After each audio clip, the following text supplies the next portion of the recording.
Hey everyone, this is Phillip, and welcome to the Phillip Show. So before we get started, grab your coffee. I'm still drinking out of this Viking mug, and it's from our friends at Miami Valley Pottery. I love it because it doesn't get too hot, so you can kind of hold it anywhere. I like to hold it like this because it makes me look official.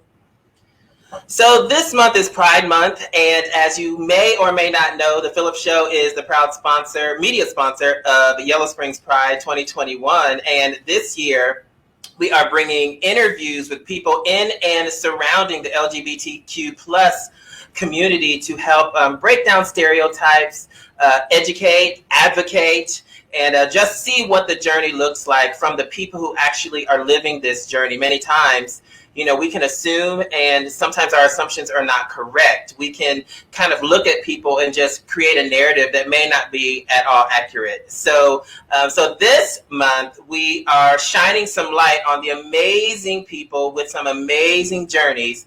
And hopefully you at home can see how similar we all are versus how far apart we think we are, right? We're a lot more similar than we are different. So I'm excited to bring to you today a wonderful person.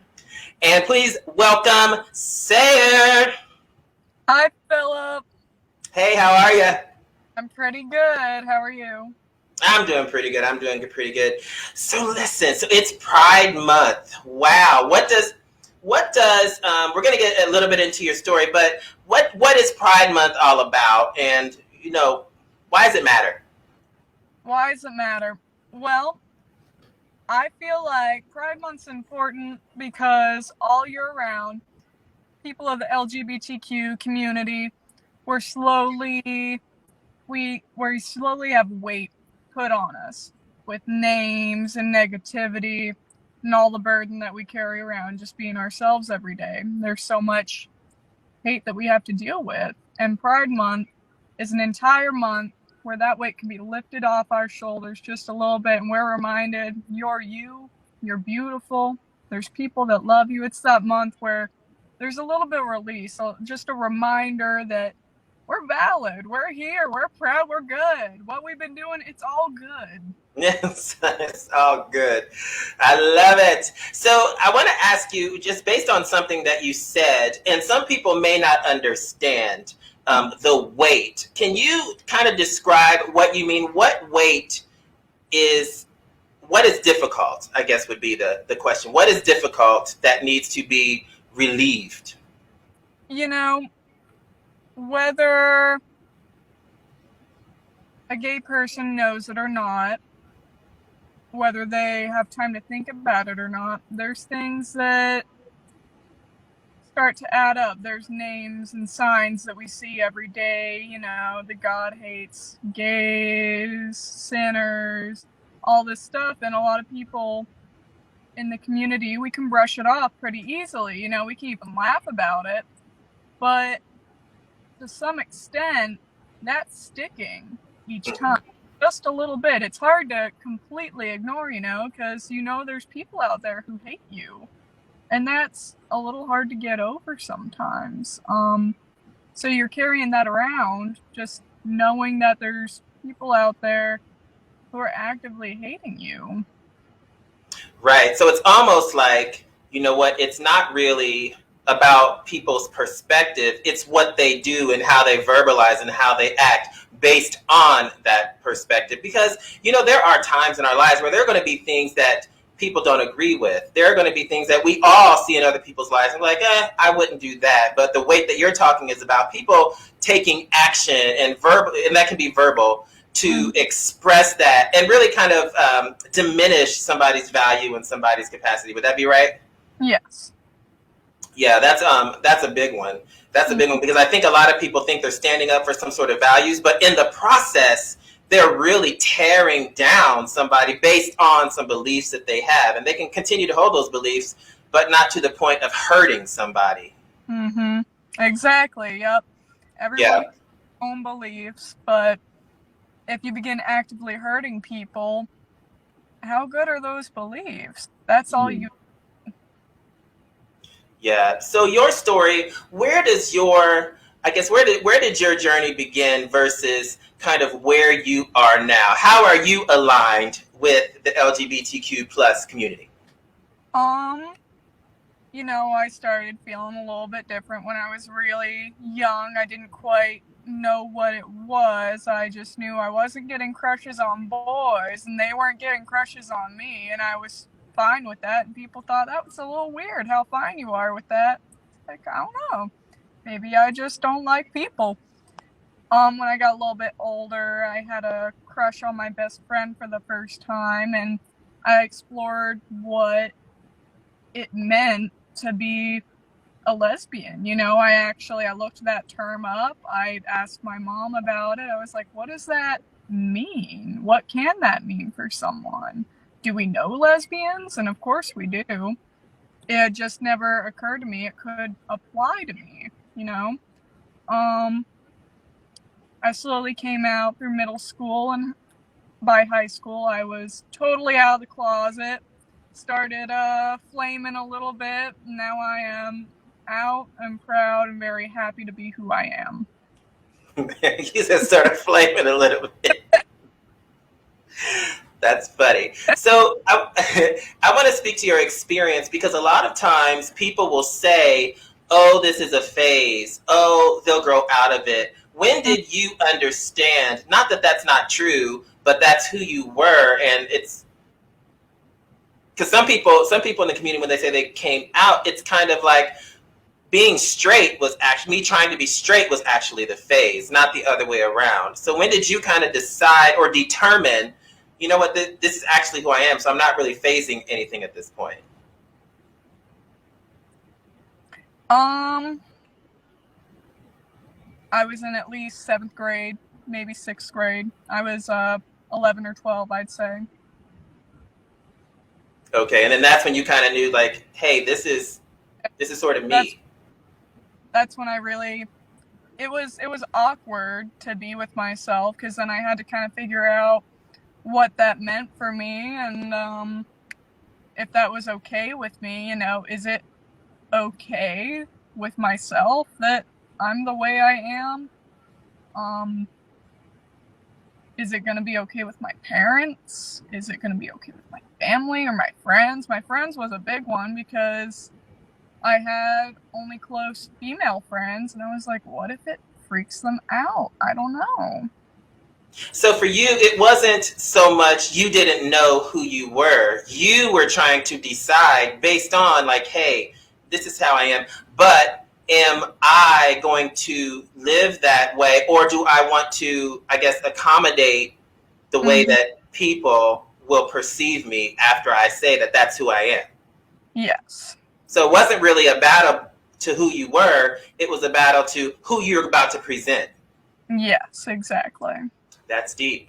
That's deep. So where did you find the courage to just kind of say, well, I have two doors. I'm going to be myself, or I'm going to be myself, but, you know, kind of create another persona, like it's a straight persona. When did you just kind of say, I'm going to choose door A, Alex? Oh, you know, that did take me a minute. I kind of went back and forth. I was like, wearing some things might have made me uncomfortable, but it might make my mom happy, or I might look cute in it, you know, as a girl, make my dad smile, which they, of course, my family was always very supportive, but they'll smile seeing their little girl wear a dress again for the first time in years.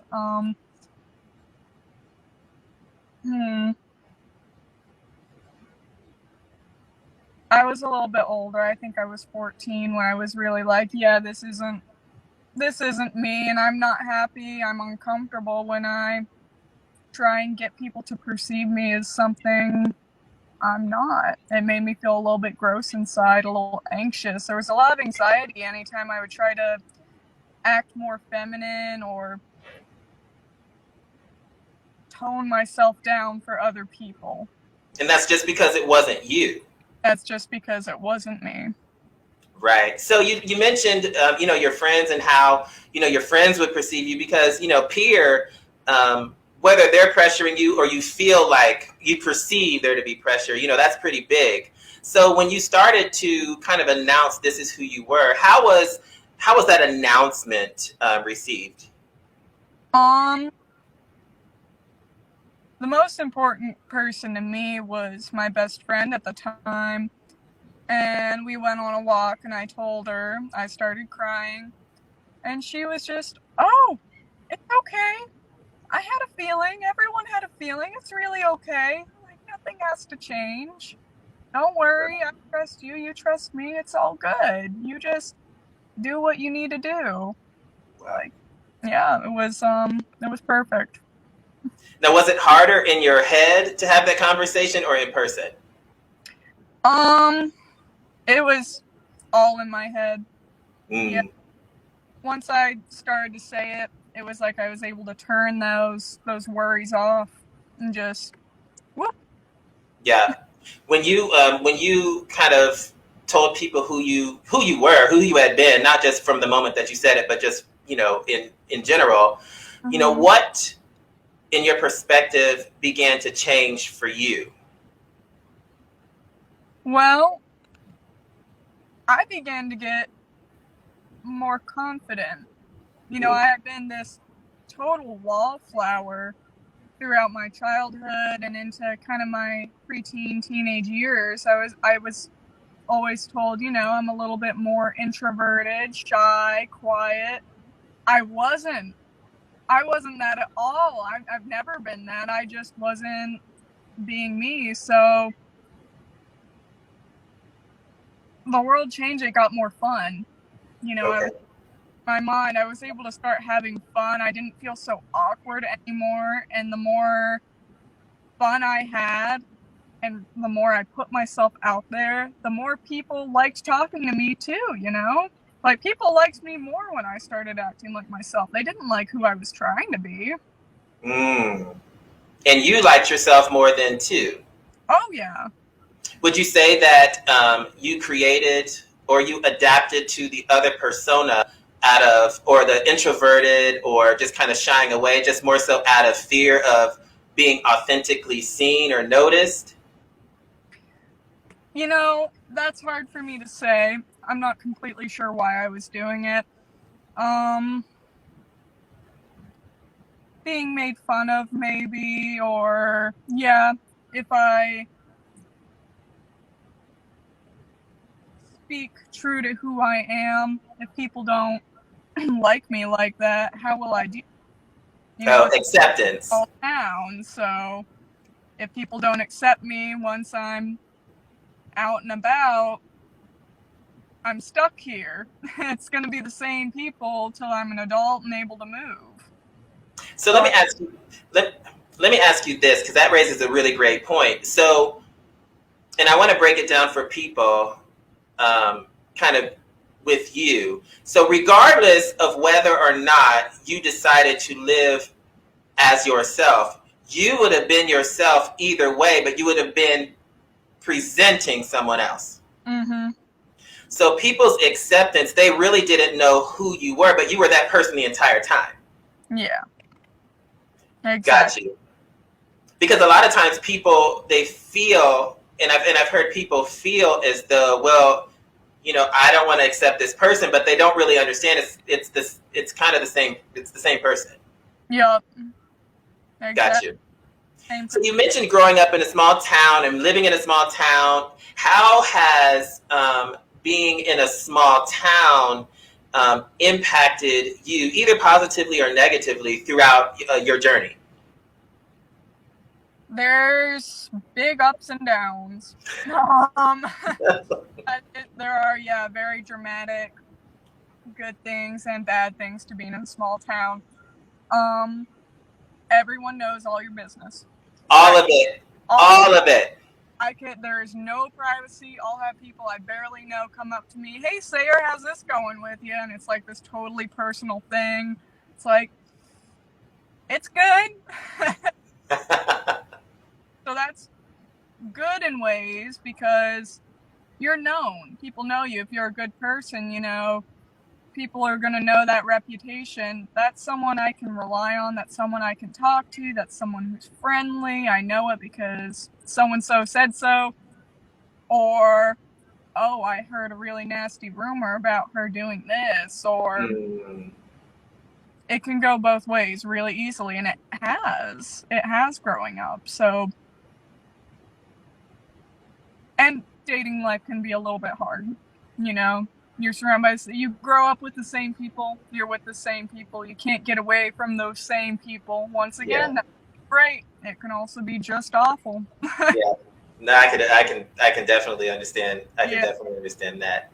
You know, when people think of people within the LGBTQ plus community, a lot of times there are stereotypes that come along with it, and I'm sure that you may have experienced some, or some friends have experienced some, regarding being a lesbian. What are some stereotypes that you've had to either combat or have been thrown at you, and you just kind of say that is not the truth?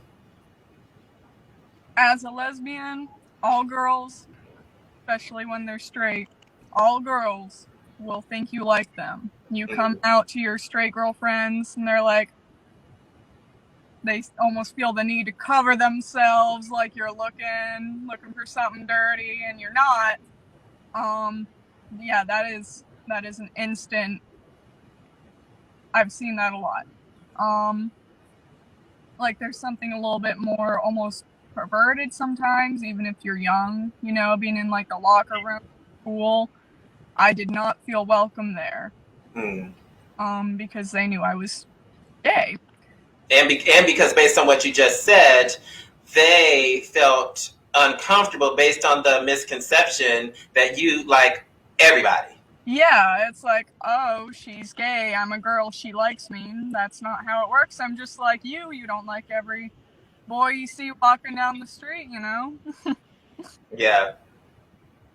Wow. And and I guess there could be other stereotypes too. Like even within the community, have you come across like any kind of stereotypes that you just weren't ready for, like within the community?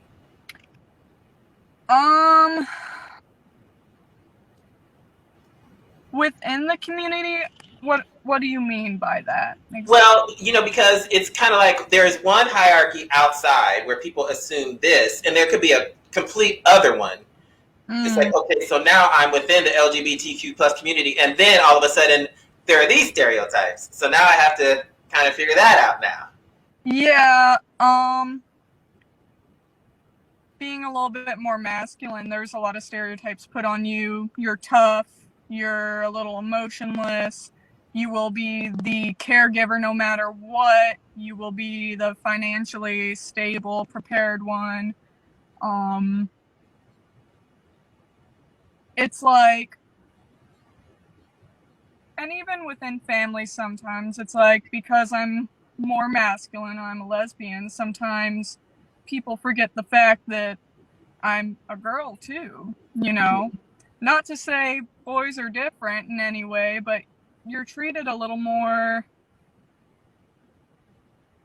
I don't want to say your feelings are neglected, but somewhere along those lines, you're less taken care of than someone to be more feminine. Because it seems like people don't think you need to be, yeah, there it is. People don't feel like you need to be taken care of, and you still do. Yeah, that's interesting, because that would go to stereotypes of guys. There's a stereotype and a misconception of guys that they are this. So I guess when you would be a masculine lesbian and they treat you like a guy, they put the same stereotype onto you as they do onto a guy. Exactly, and the stereotype shouldn't be on either of us. Yeah, that's a hard one to break down all the way around. It's like that's a difficult one. So right now, where are you in life right now? What are you doing? What's going on? Oh, I have been talking to the military for going on 3 or 4 years now, trying to get in. It has been a pain in my butt. They're telling me I'm real close right now. We'll see about that. I'll keep you all updated. Yes, do. But I've been working at the Wynn's Cafe in town. I have adopted a very special role model for myself for the first time ever. My boss, Mary Kay, she is awesome lesbian. love her so much. Wish I would have known her when I was younger, because I needed that. I needed someone to show me they were loud and proud and successful and kind. I needed that, and now I have that, and I could not be happier about it. If you were younger, and that's wonderful. Shout out to Mary Kay at the Win. She's absolutely incredible. Incredible. Yeah. If you did have that when you were younger, would you have been in the position to accept that kind of advice or that role model component? I think that depends, just personally, how it would have been presented to me. I've always been, I don't want people to try and show me up, but if you show me the way, this is how I do things, this is how you could do things too if you want. I think that would have helped a lot. I think I would have found myself a lot sooner than I did and gotten comfortable in my skin a lot faster than I did. Yeah, just even kind of seeing and knowing about the person, and you may not even have that conversation of a role model, but them just modeling life and understanding who they are would be a positive impact on you, I'm assuming. Exactly, yes. How important, and it's kind of like along those lines, but it's a little bit different, for the young people today, how important is it for them to see those positive role models just around? I think it's really important. Kids, you start feeling shame at a young age, whether that's completely internal, it comes from nowhere, or it's from your surroundings and the environment you're raised in. There is shame.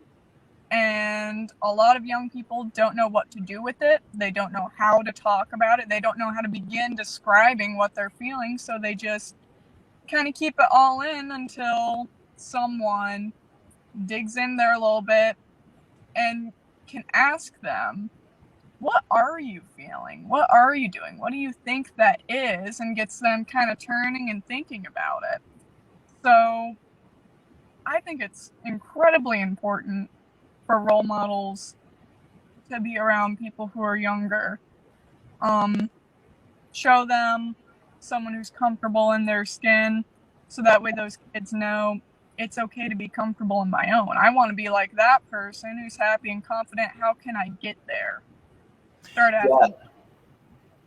When you talk about the shame, would you say that it's very shameful to feel as if you are something that it's almost like you're apologizing for yourself, and you don't want to tell anybody that you are the way that you are because it's presented to you as not accepted at all? So you'll be letting people down if you tell them this? It used to break my heart when I was younger. I felt, not to be a little over the top, but I felt very monster-like. Like, why am I so different? No one else is. No one's talking about it. Should I be? Am I gonna freak people out? Am I gonna scare them? Am I gonna make my family think I'm going to hell? Am I gonna go to hell? I was raised in a very accepting, beautiful little Christian church. I still go there every now and then on Sundays. But, there's some things that you hear that don't quite go with what you're feeling. So I thought, they're going to be afraid for me. They're going to think I'm this bad thing I keep hearing about and reading about, and I don't want them to fear for me. I don't want to fear for myself. And if there's a reason why they should be fearing, what is that? Am I something bad or dangerous? I think that goes back to one of your opening statements that we kind of discussed. It goes back to the weight. That is a lot of weight for someone so young when you were going through this, and hopefully people out there, they understand. That's a lot of weight for somebody to have and to live with and to try and navigate through. Wow. So if you, and of course there's going to be some people watching here, and we talked about having positive role models. What advice would you give a young person, or anybody, but specifically a young person who, you know, who may be questioning, who doesn't know, they feel some type of way, but they don't know how to express it, and they may be fearful like you were? Do what makes you happy. Do what makes you feel comfortable, and then see how much bad it causes around you. See how much damage is really caused by you living as yourself. It's likely it's going to be none. And if it's none, then there's something wrong with what the other people are saying about you. For your journey, how much is too much to share, and when should you? You know, was there pressure for you to share every single moment of everything you're going through? Did you feel like you needed to wait? Less is more? It was sometime around middle school. Suddenly everyone wanted to know everything about that. I'm not sure what it was. I don't know what made it popular, but out of nowhere, being gay was the new thing. So everyone who was coming out, or anyone who was suspicious of another person, they were all up in your business asking you what you were. So I had some pretty invasive questions going on. A lot of questions I was asked I didn't really know the answer to.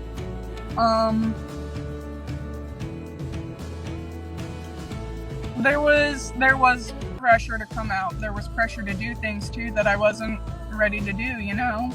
You're asked, are you gay? Well, yeah. Are you gonna date a girl? Oh, I don't know. Yeah. I don't know. I'm 12. Yeah. And it's okay. Well, let me ask you this. Is it okay not to know? Oh my God, yes. It is so okay not to know. And if you don't know, you don't need to say anything about it. That is your business. All yours. People are asking, you can tell them, go away. You know, not all up in your business asking you all these weird, deep, philosophical questions about yourself. That's weird. Stop it. Yeah, you should be okay in silence with who you are until you're ready to be loud and proud about it. Whether you're straight, gay, bi, anything. You can be anything you want. That's awesome. And it's your business. It is your business. Sayre, you're going to be, I believe you're going to be one of our special guests at the Pride Tailgate speaking. Is that correct? Yes. So you're going to be speaking. So we look forward to hearing more from you at our Pride event on Saturday, June the 26th. How excited are you? How exciting is that? Oh my God, I'm so ready. I was so disappointed during COVID. I didn't get to go out and scream my head off. I'm gonna this year. You won't miss me. But we look forward to hearing some more from you, all the inspiration and all the passion that you have, and the encouragement. It's awesome. So thank you for stopping by today. Thank you for having me. Absolutely. Everybody, that was Sayre, and you're going to see more of her if you are here in Yellow Springs on Saturday, June the 26th. She's going to be speaking along with a lot of live entertainers. There's going to be more incredible stories, and it will be awesome. Listen, you are the best you in the world, and just like Sayre said, it is your life.